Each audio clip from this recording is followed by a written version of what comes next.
안녕하세요, 김상사입니다. 이번에 국회에 투입된 계엄군으로 본 K군대의 상태, 과연 북한과 전투하면 이길 수 있을까? 저는 북한과 전투했을 때 우리 대원들이 충분한 능력을 발휘하지 못하고 전투에서 질 수도 있다라는 생각이 들었어요. 국회에 투입된 707 대원들의 모습으로 알 수 있는 사실, 작전 능력이 없는 사람들이 진급하고 높은 자리까지 올라간다. 지금 707 대원들의 모습을 보면 손에 생수통도 들고 다니고 뒤에 보면 전투식량도 들고 다녀요. 그리고 투입 당시 영상을 보면 체계적이지도 않고 일사불란하지도 않았어요. 이게 어떤 걸 뜻하냐? 작전을 시행하기 전에 가장 중요한 게 명령하달 절차예요. 707 대원들의 모습을 보면 이 명령하달을 제대로 받지 못하고 투입된 모습이 그대로 보였어요. 명령하달이라는 게 그냥 공격해라, 그냥 뭘 해라 이렇게 단순한 게 아니라 정말 체계적이고 분석도 많이 하고 중요한 거예요. 명령하달에 대해서는 부사관 초급 중급 과정에서도 정말 긴 시간을 들여서 배우고 장교 과정에서도 초군 고군 과정에서 매우 중요하게 배워요. 그런데 사령관이라는 사람들이, 지휘관이라는 사람들이 이 과정을 무시하고 일단 투입을 시킨 거예요. 기본적으로 작전 준비에 대한 과정을 보면 예비 명령이 하달돼요. 우리가 국회의사당 확보 임무에 투입될 예정이다. 그러면 지휘관들이 작전을 구상하고 나머지 대원들은 출동 준비를 하게 돼요. 그리고 작전 명령을 하달하게 되는데 작전 명령 5개항에 의거해서 하달을 해야 돼요. 국회에 투입된 장명 5개항 예시를 한번 들어보면 명령 하달 전에 지형 분석, 지형 설명부터 해줘야 돼요. 국회의사당 건물은 여의도에 있고 의사당은 몇 층으로 되어 있고 주 출입구는 어느 쪽에 있고 본회의장 위치는 어디에 있고 국회의장실은 어디에 있고 의사당 주변에 운동장 어디에 있으며 아주 자세하게 지형 설명을 해줘야 되고 필요하다면 국회의사당 설계도까지 펼쳐놓고 어떻게 생겼는지 대원들에게, 부대원들에게 다 숙지를 시켜야 돼요. FPS나 RTS 게임에서 맵을 알고 게임을 하는 것이랑 맵을 모르고 게임하는 것의 차이가 확연히 나는 것처럼 일단 지형부터 다 알아야 돼요. 그 다음에 정확하게 상황을 설명을 해야 돼요. 종북단체가 국회를 점령했으며 인원은 몇 명이고 국회 본회의장에 급조 바리케이트를 설치하고 있다. 아군 상황으로는 국회 경비 인원이 국회를 봉쇄하고 있으며 민간인 출입을 통제 중이다. 이것보다 더 자세하게 정말 많은 정보를 줘야 되고 그 다음에 임무. 그래서 우리가 투입해서 뭐 해야 되냐? 707 부대는 국회의사당을 확보하고 종북 세력을 제압한다. 임무가 종료되면 국회의사당은 707 부대의 통제하에 있어야 한다. 중대는, 소대는, 분대는 제대를 언급하며 매우 구체적인 목표를 제시를 해줘야 돼요.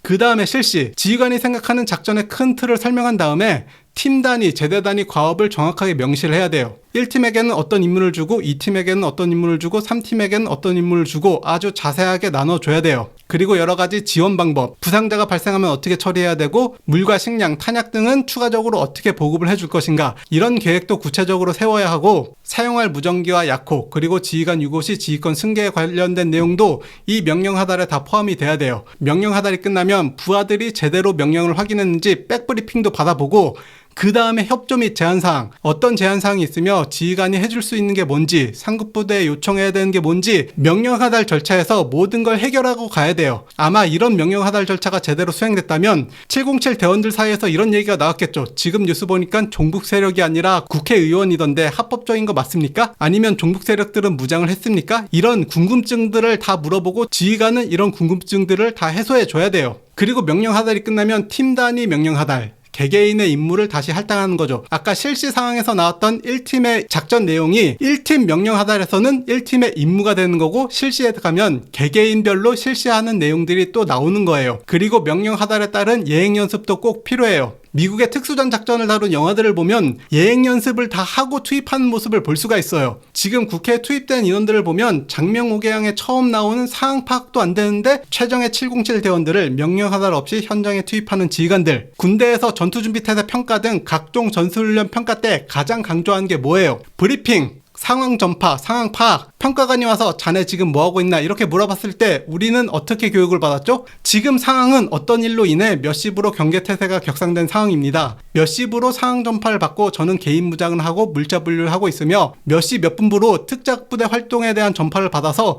수색을 하는 중입니다. 이렇게 상황 인지를 정말 강조했던 부대예요. 핸디캡 화이트 블랙 훈련, 상황 전파 훈련, 상황 전파, 상황 파악이 정말 중요한데 상황도 모르는데 최정예를 투입하는 지휘관들이 있다. 실전에서 이런 지휘관들 믿고 작전할 수 있나요? 지휘관이 야 작전 투입해야 돼. 근데 부하들이 적은 어떤 성질이고 규모가 어떻게 됩니까? 물어봤는데 몰라 일단 위에서 투입하래. 이런 지휘관들 믿을 수 있나요?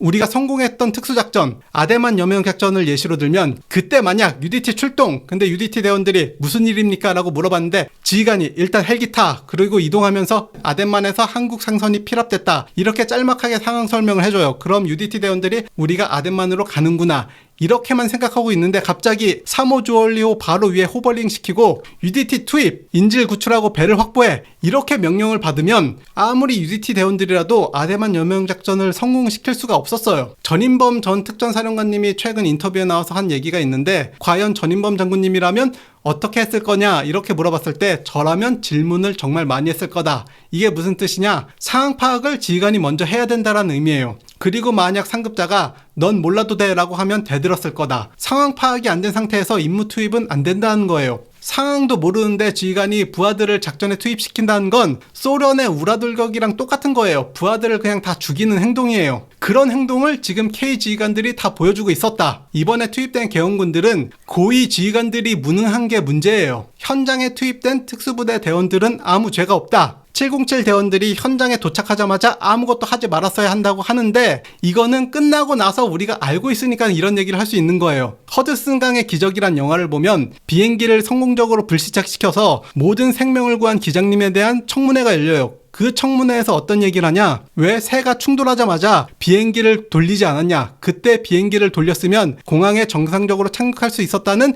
시뮬레이션 결과가 나왔다. 그리고 그 시뮬레이션 영상을 보면 이미 새가 충돌할 걸 알고 충돌하자마자 기장들이 기술을 바로 돌려요. 그런데 현실은 그게 아니었잖아요. 충돌하자마자 이게 무슨 상황인지 파악을 해야 되고 그리고 엔진 출력이 떨어지니까 엔진 재시동 절차를 거치고 그래도 재시동이 안 되니까 착륙을 결정하고 착륙 지점을 찾는 절차가 있어야 되는데 청문회에서는 그런 절차 없이 그냥 부딪히자마자 기술을 꺾었으면 착륙할 수 있었다. 그래서 기장이 잘못한 거다. 이런 청문회가 열렸어요. 만약에 이번 일로 현장에 투입된 특수부대 대원들의 잘못을 따진다면 707 부대원들, 현장에 투입된 하사 중사들 월급 200에서 250만 원 받는 사람들이에요. 명예랑 자부심 하나로 군생활을 하고 있는데 이 명예와 자부심이 무너지면 다들 전역하는 거예요. 국가 안보와 국방력이 무너지는 거다. 절대 현장 대원들에 대한 잘못을 물으면 안 된다. 이미 일반 야전부대는 전투 능력이 상실된 상황이에요. 전방 보병중대 편제표 보면 대부분 다 공석이에요. 그리고 2년 전에 제가 K21 장갑차가 대한민국 최고의 장갑차고 세계에서도 정말 손에 꼽히는 장갑차인데 이 K21 장갑차 사격할 때 어떤 상황이었냐? 제 장갑차에 승무원이 저 혼자예요. 조종할 조종수가 없고 포를 쏠 포수가 없었어요. 그래서 사격할 때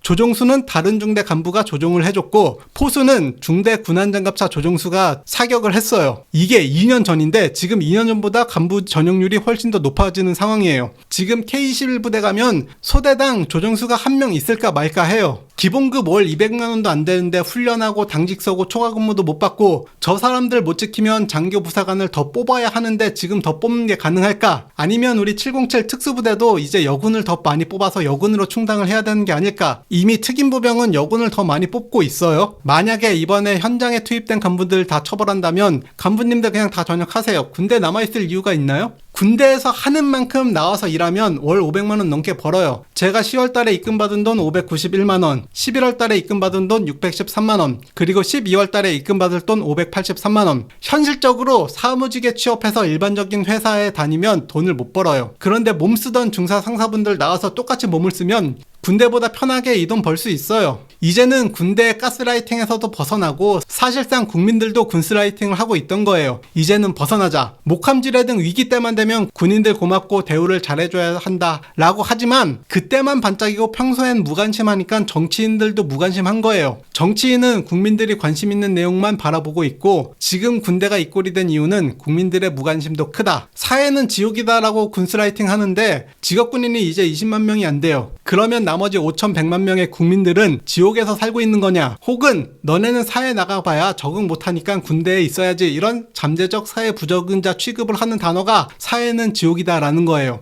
군인들이 지금 잠재적 성범죄자 취급도 받고 있고 잠재적인 음주운전자 취급도 받고 있는데 사실상 잠재적으로 사회 부적응자 취급도 받고 있는 거예요. 여러분들이 정말 대단하다고 생각했던 지휘관들의 현실. 방첩사령관, 군인은 맞든 틀리든 명령에 따라야 한다. 사령관부터 군법 교육을 못 받았어요. 정당한 명령에 따르라고 그렇게 교육을 하고 있는데 김용현 씨, 군대에서 그렇게 교육하는 예방교육 하면 뭐예요? 본인이 저렇게 하고 있는데 특전사령관, 수방사령관, 군인의 지휘 및 복무에 관한 기본법 교육 안 받았어요? 군인의 대회 발표 어떻게 하게 돼 있죠? 국방부 장관의 허가를 받아야 되는데 허가도 없이 나와서 개인 유튜브 방송에 나와서 이런 얘기를 하고 있잖아요. 정식적으로 국회 나가서 거기서 얘기하면 될 걸 법을 어겨가면서까지 저렇게 해야 됐나요? 정확히 말하면 법을 모르는 거였겠죠. 군대 처우 개선 솔직히 끝났어요. 안보는 여야가 없다라고 하는데 여야가 함께 무너뜨린다라는 뜻이었어요. 안보는 보수다라는 뜻은 안보를 무너뜨리는데 보수가 결정타를 먹인다. 올해 초만 봐도 대통령이랑 국방장관이 초급 간부 처우 개선을 약속했는데 정부가, 보수 정권인 정부가 예산 편성조차 안 하고 오히려 삭감을 시켰죠. 그게 이번에 그대로 통과되면서 처우 개선 예산 끝났어요. 없어요. 그런데도 지금 군대 안에서는 정말 가스라이팅 하기 바쁘죠. 군인연금은 국방부 인사계획 과장에 직함을 걸고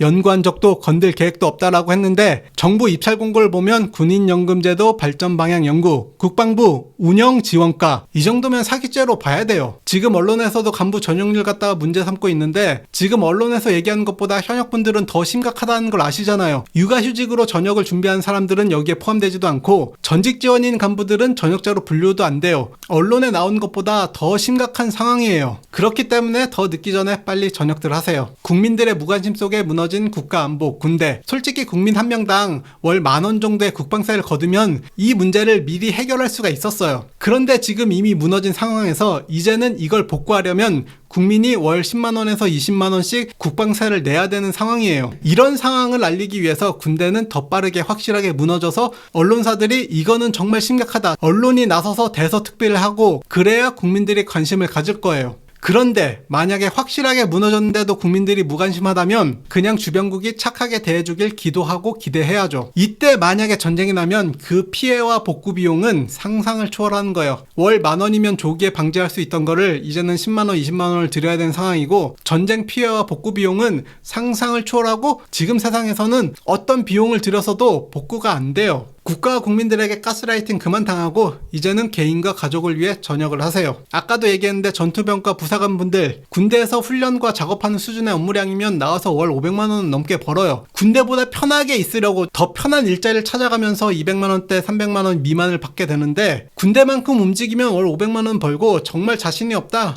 쿠팡 배송하세요. 아무리 못해도 월 500은 벌어요. 그리고 도시의 인프라를 다 누리고 쿠팡 배송 조금 빡세게 하면 월 800만원도 버는데 그 돈으로 도시에서 월세 150 내면 정말 좋은 아파트에 살 수 있어요. 자녀 교육을 생각하면 군대에 있는 것보다 차라리 쿠팡 배송을 하면서 이런 도시에 살면서 자녀 교육을 해주는 게 자녀에게도 더 좋은 거잖아요. 마지막으로 제 영상에 부정선거 정치병 댓글 다시는 분들 있는데 민주당 부정선거 안 믿으면 매국노가 맞다 뭐 이런 댓글 많이 다시는데 본인 인생부터 잘 챙기세요. 제가 이분에게 50대면 30억 원 있으세요? 자녀에게 집 한 채씩 다 줄 능력은 되세요? 라고 물어봤더니 친절하게 답변을 다 다셨어요. 아예 아무것도 없습니다. 제가 고등학교 3학년부터 일은 했지만 300 이상 번 적이 없네요. 능력이 없어서요. 제가 가난해도 이런 것이 싫기 때문에 민주당을 싫어합니다 라고 하는데 70대 되면 어떻게 사시려고 그러시는 거예요? 지금 대한민국의 현실, 은퇴해도 돈이 필요하다. 10명 중에 9명은 정년 이후에도 구직을 희망하고 있다. 70대 돼서 정말 난방비랑 식비가 없는 고통을 한번 상상해 보셨어요? 상상을 한번 해보셨다면 그 고통이 정말 두렵지 않으세요? 이미 50대인데 70대 가면 도대체 어떻게 사시려고 그러시는 건가요? 지금 2030 세대분들 중에 저축 안 하고 정말 돈만 쓰시는 분들도 나중 가면 똑같아요.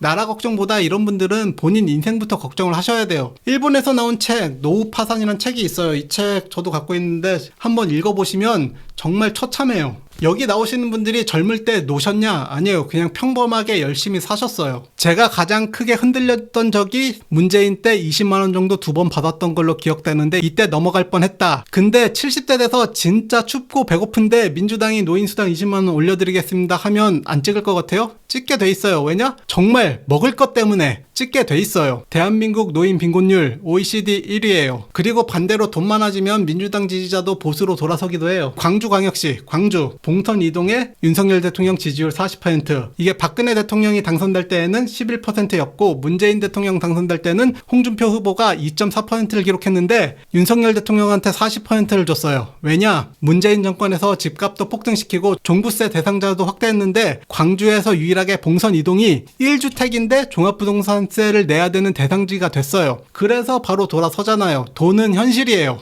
우리가 상상하는 평범한 노후랑 현실의 평범한 노후는 전혀 달라요. 우리가 어릴 때 생각했던 평범한 30대, 그냥 대기업의 평범한 사무실로 출근해서 30평대 아파트 평범하게 사고 BMW 같은 평범한 차 타면서 평범하게 산다, 이런 평범한 30대를 상상했는데 실제 30대는 이렇지 않잖아요. 우리가 상상하는 평범한 노후랑 현실은 완전히 다를 거다. 부정선거 댓글 달기 전에 솔직히 본인들 미래부터 고민을 하세요. 그런데도 나보다는 국가를 위해서 댓글을 달아야겠다, 그런 분들은 군대를 가세요. 나이가 좀 있으신 분들은 군대 현역으로 입대 못하시니까 군무원으로 가시면 돼요. 아까 설명드렸듯이 군대는 무너지고 있는데 나라를 위해서 애국페이로 가세요. 9급 군무원 월급 180만 원에 월세도 따로 살아야 되고 출퇴근 비용도 따로 소비해야 되고 사실 적자인데 지금 애국페이로 다들 하고 있는 분들도 있어요. 당직도 서야 되고 훈련도 참가해야 되고. 처우 개선 활동 이제 사실 의미가 없어졌죠. 김용현 씨가 막타를 제대로 쳐가지고 답이 없는 상황이에요. 다음 국방부 장관 누가 오더라도 처우 개선 말을 꺼낼 수 있겠어요?